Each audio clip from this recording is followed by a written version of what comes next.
Okay, some of you might actually be bored by these, but I find change all the time. I always check the coin machines. This is what happens when you grew up with pay phones and arcades and soda machines, and they all took coins.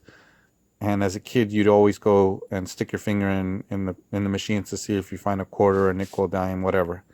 But anyway, in the last week, I went twice to the store, and both times I checked the coin machine, those machines that you put in to cash out. And the first time I found this amount, it's a bunch of dimes. But what was interesting about these two, and the second time I found this amount, it's a whole dollar foreign coin. There's a token. But what's interesting about this is a silver dime, and that's a silver quarter. Well, you say to yourself, well, what do you mean it's a silver quarter? Well, it's a silver quarter. It's like 95% content of silver. And same with the dime, 90% silver. So I always keep an eye out for these. I've run across them a few times.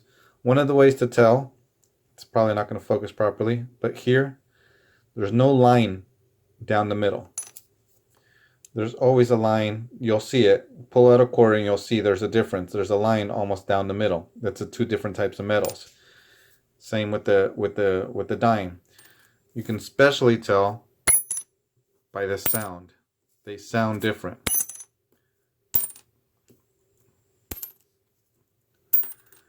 So dimes before 1964 as well as quarters are silver quarters.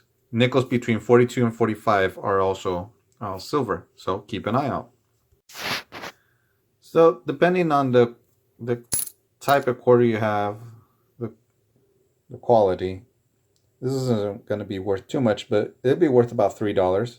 I've sold them on eBay in groups of like 3 or 4 for like $3.50 each. No matter the quality, people still want silver quarters.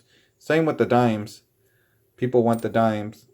So depending on the how they classify them, it could be worth, a dime is at least worth $2.50. Then the other thing I always keep an eye out is for pennies before 1982. And what I do with them is when you go to the parks, I do these with them.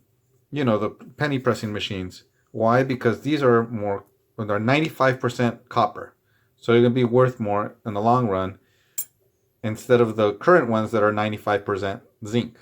So that's what I do with the pennies. I'm thinking about doing that with the quarters.